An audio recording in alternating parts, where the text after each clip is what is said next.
Hello friends, இன்றைக்கி நம்ம இந்த வீடியோவில் என்ன பார்க்க போகிறோம்னா மஷ்ரூம் பிரியாணி வந்து எப்படி செய்கிறதுன்னு சொல்லி பார்ப்போம். முதல்ல வந்து நம்ம இதுக்கு தேவையான பொருட்கள் என்கிறத பார்த்துக்குவோம்.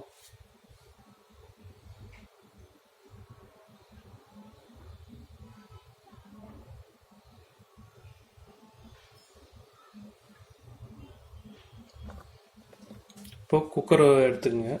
நம்ம இதுக்கு வந்து தேவையான பொருட்கள் என்கிறத பார்த்துக்குவோம். நான் வந்து ஒரு பாக்கெட் காளான் வந்து கட் பண்ணி வச்சுருக்கிறேன். நீங்கள் வந்து நல்லா வாஷ் பண்ணி சின்ன சின்ன பீஸாக நீங்கள் வந்து கட் பண்ணி எடுத்துக்கோங்க. அடுத்தது பார்த்தீங்கன்னா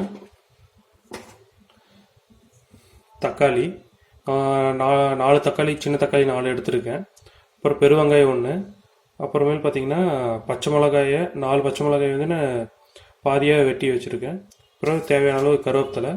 இது வந்து பிரியாணி மசாலா சாமானை வாங்கும்போது அதில் வர இலை. நீங்கள் அந்த பிரியாணி மசாலா வாங்கினீங்கன்னாவே உங்களுக்கு இந்த பட்டை, கிராம்பு, சோம்பு, இந்த எல்லாமே மிளகு, கிராம்பு எல்லாமே உங்களுக்கு வந்து இதில் இருக்கும். நீங்கள் வந்து இதை தனியாக எடுத்து வச்சுக்கோங்க. அடுத்தது இஞ்சி பூண்டு வந்து நீங்கள் நுணுக்கி வச்சுக்கோங்க, இல்லை அரைச்சி பேஸ்ட் மாதிரி வச்சுக்கோங்க. அடுத்தது ஒரு சின்ன பிளேட்டில் வந்து நான் கொத்தமல்லி எடுத்து வச்சுருக்கேன். அப்புறம் நான் 1/2 கப்பு வந்து பச்சை பட்டாணியை வந்து ஊற வச்சு எடுத்து வச்சுருக்கேன். அடுத்து ஒரு லெமனை வந்து நான் ஜூஸாக புழிஞ்சி நான் தனியாக ஒரு இதில் எடுத்து வச்சுருக்கேன். தயிர் வந்து கொஞ்சமாக தேவையான அளவு நீங்கள் கொஞ்சமாக எடுத்துக்கோங்க தயிர். அடுத்து நெய் வந்து தேவையான அளவு. இப்போ பிரியாணி மசாலா பாக்கெட் 1 எடுத்திருக்கேன். மஞ்சத்தூள் தேவையான அளவு, மிளகாய் தூள், அப்புறம் தேவையான அளவு உப்பு, அடுத்தது எண்ணெய். அப்புறம் அரிசி வந்து நான் 3 டம்ளர் போட்டிருக்கேன். நீங்கள் உங்களுக்கு தேவையான அளவு நீங்கள் அரிசி வந்து எடுத்து வச்சுக்கோங்க, ஊற வச்சுருங்க. நம்ம வந்து இப்போ எப்படி செய்கிறதுன்னு சொல்லி நம்ம பார்ப்போம். இப்போ நம்ம அடுப்பை ஆன் பண்ணிக்குவோம்.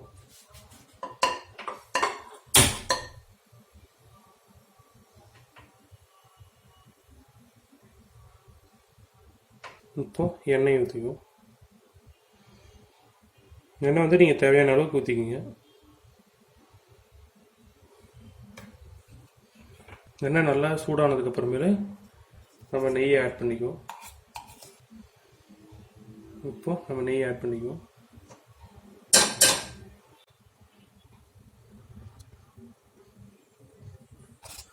உங்களுக்கு நெய் எவ்வளோ தேவையோ நீங்கள் அவ்வளோ ஆட் பண்ணிக்கோங்க.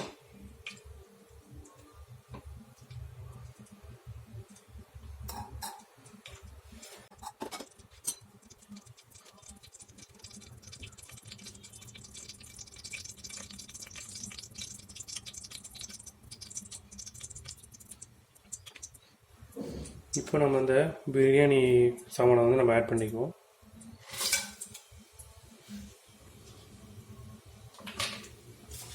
பிரியாணி தலையும் போட்டுருவோம்.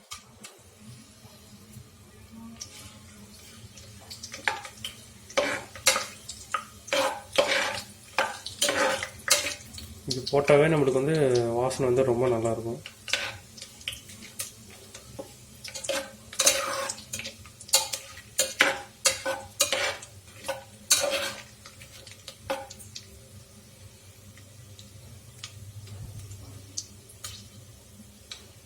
இப்போ நம்ம இதில் வந்து கருவேப்பிலை,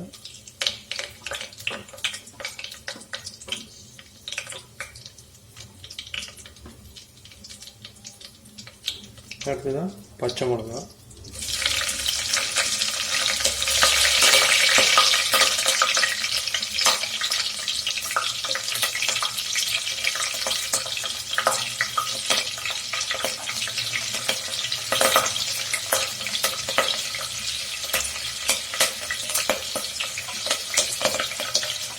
அடுத்ததான் பெருவெங்காயம்,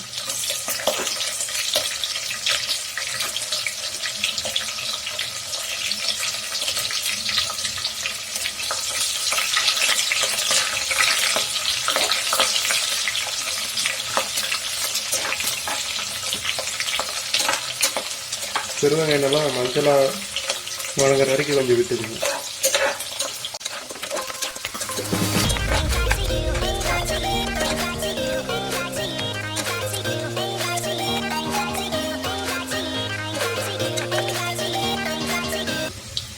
வச்ச தக்காளி,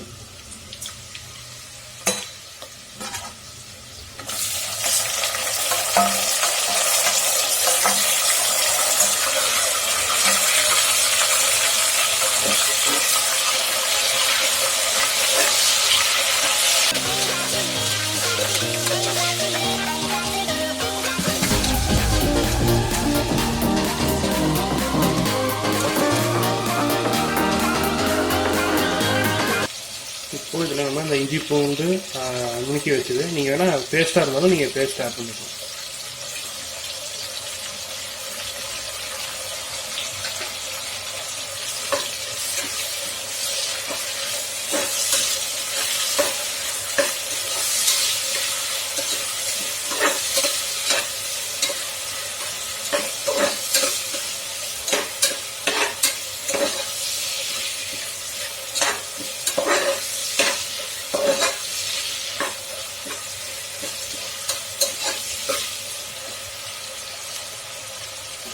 இப்போ நம்ம கட் பண்ணி வச்சா கொத்தமல்லி வந்து ஆட் பண்ணிக்கலாம்.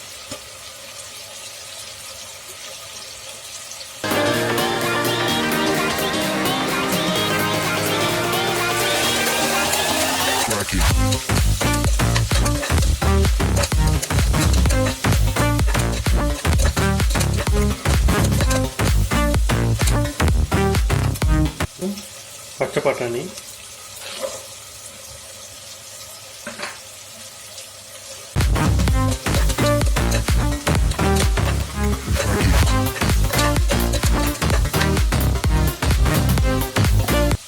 இதில் இப்போ வந்து நீங்கள் வந்து தயிர் ஆட் பண்ணிக்கணும்.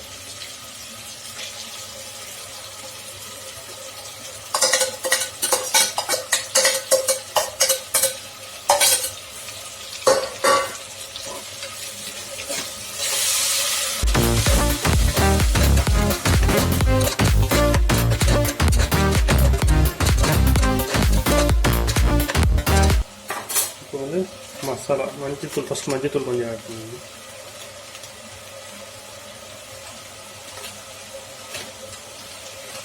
அடுத்தது மிளகாய்த்தூள்,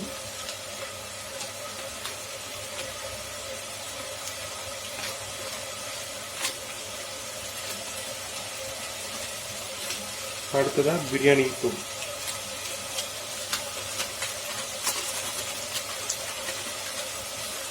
பிரியாணி தூள் மட்டும் கொஞ்சம் சேர்த்து ஆட் பண்ணுங்க.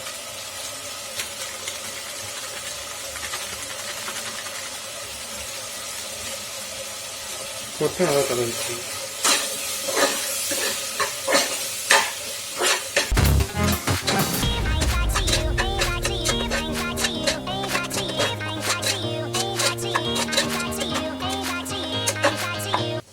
இப்போ இதில் வந்து நம்ம உப்பு,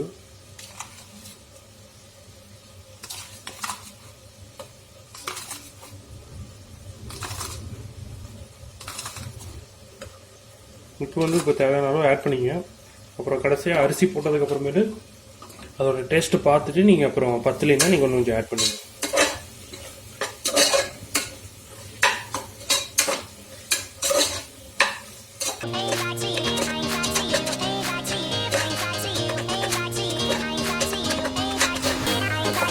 இப்போ இது நம்ம ஃபைனலாக இந்த காளானை வந்து நீங்கள் ஆட் பண்ணிங்க.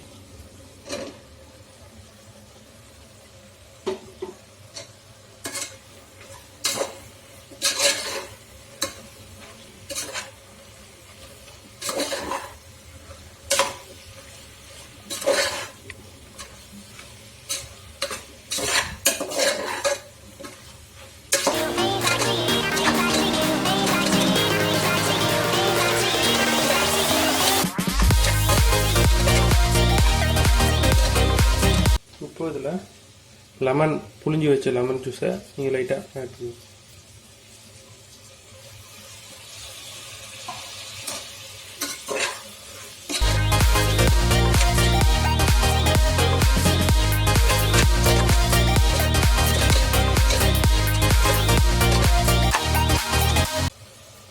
இப்போ பார்த்தீங்கன்னா நான் வந்து 3.5 டம்ளர் அரிசி போட்டிருக்கேன் இந்த டம்ளரில். இப்போ நம்ம அதுக்கு தகுந்த மாதிரி தண்ணி ஊற்றிக்கலாம். இப்போ 3 டம்ளருக்கு 6, நான் 3.5 போட்டிருக்கிறனாட்டி 7 டம்ளர் ஊற்றிக்கலாம்.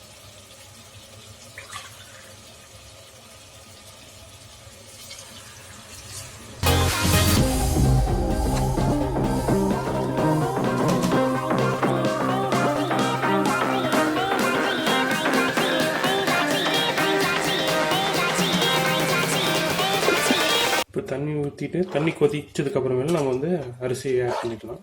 நல்லா அதுக்கு முன்னாடி கலர் வைக்கணும்.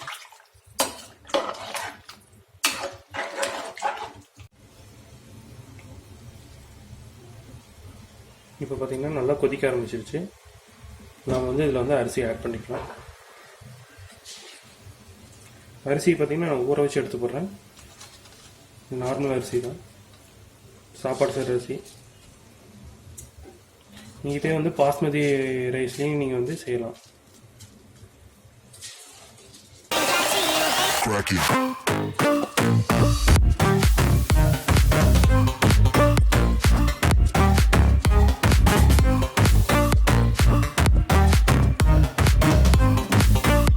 அரிசி போட்டாச்சு. நீங்கள் லைட்டாக அப்படியே நல்லா கலரி வச்சுக்கணும்.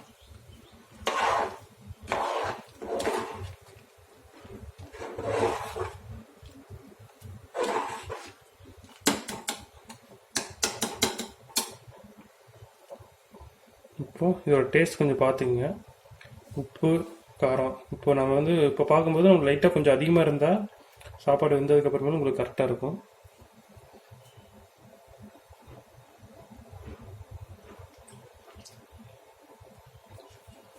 இப்போ வந்து நம்ம உப்பு மட்டும் கொஞ்சம் ஆட் பண்ணிக்கோங்க. காரம் கரெக்டாக இருக்குது.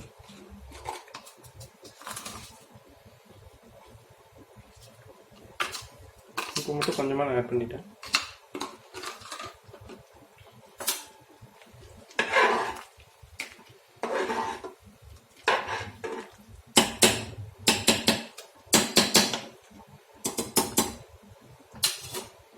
இப்போ நம்ம வந்து குக்கரை மூடி வச்சிடும்.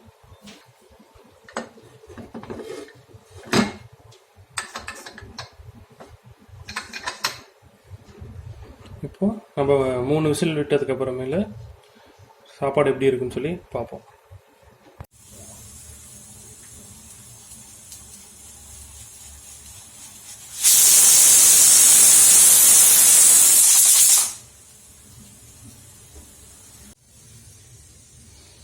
ஹலோ ஃப்ரெண்ட்ஸ், இப்போ பார்த்தீங்கன்னா நம்ம வந்து பிரியாணி செஞ்சாச்சு. இப்போ பிரியாணிக்கு வந்து நம்ம தயிர் பச்சடி செய்வோம்.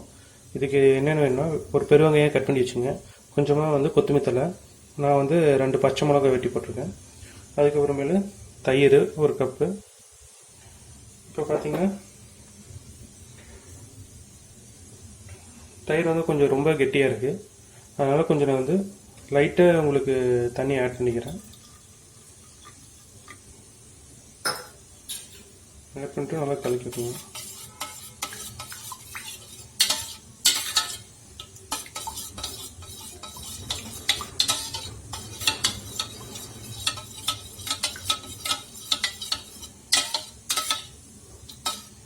இப்போ இதில் நம்ம வந்து ஃபஸ்ட்டு கொத்தமல்லி தழை ஆட் பண்ணிக்கோங்க.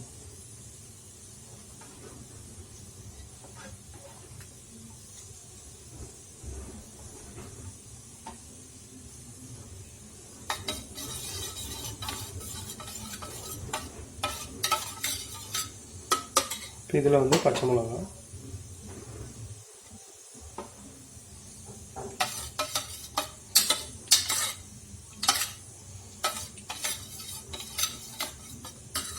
அடுத்ததாக நம்ம வந்து வெட்டி வச்ச பெருவங்காயம்,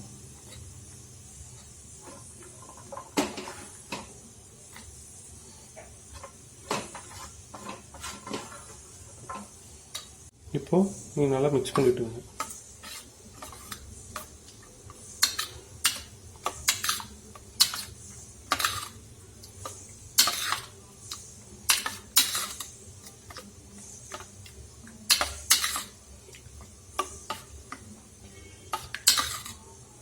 இப்போ பார்த்தீங்கன்னா நான் இதில் வந்து லைட்டாக தூளுக்கு வந்து ஆட் பண்ணுறேன். நீங்கள் பிரியாணி லைட்டாக வந்து வெறும் பிரியாணி வந்து நீங்கள் டேஸ்ட் பண்ணி பார்த்துட்டு உப்பு கம்மியாக இருந்ததுன்னா நீங்கள் வந்து தயிர் பச்சடியில் வந்து நீங்கள் உப்பு ஆட் பண்ணிக்கலாம். இல்லை உப்பு வந்து அதில் கொஞ்சம் ஜாஸ்தியாக இருக்கும்போது நீங்கள் இதில் தயிரில் வந்து உப்பு போட வேண்டாம், உங்களுக்கு வந்து அது வந்து மேட்ச் ஆகிடும். இப்போது நம்மளுக்கு வந்து இந்த தயிர் பச்சடி வந்து ரெடி. இப்போது விசில் வந்து அடங்கிடுச்சு. நம்ம வந்து குக்கர் ஓப்பன் பண்ணலாம்.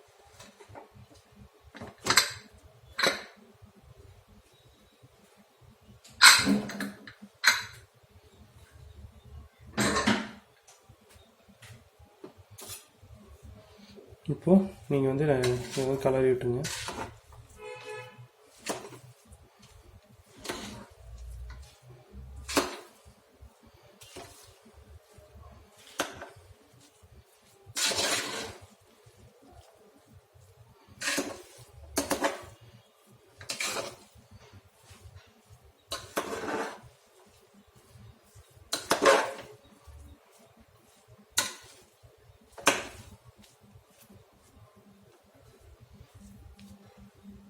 இப்போ நம்ம வந்து பிரியாணி வந்து ரெடி ஆகிடுச்சு.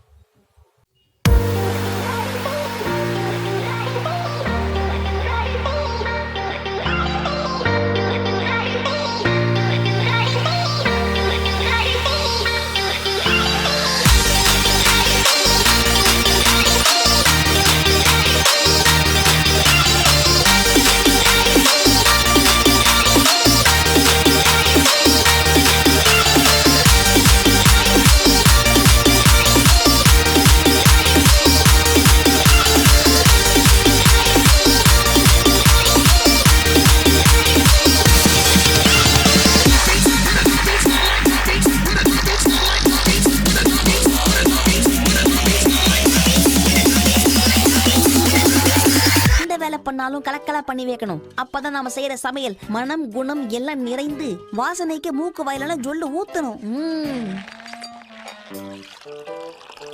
நான்வெஜ்ல முக்கியமான விஷயம் காரம். அதனால சில்லி சாஸ் இதுல எந்த அளவுக்கு போடணும்னு எனக்கும் தெரியாது, சாப்பிட்டாதான் தெரியும். சில்லி சாஸ் டொமேட்டோ சாஸ் ஊத்தியாச்சு. அடுத்தது நம்ம உப்பை மட்டும் தான் ஆட் பண்ணணும். உப்பு இல்லாத பண்டம் குப்பைக்குன்னு சும்மாவா சொன்னாங்க? அச்சோ பெருசா விழுந்துச்சு. அடுத்து சக்கரை கொட்டு. ஓகே.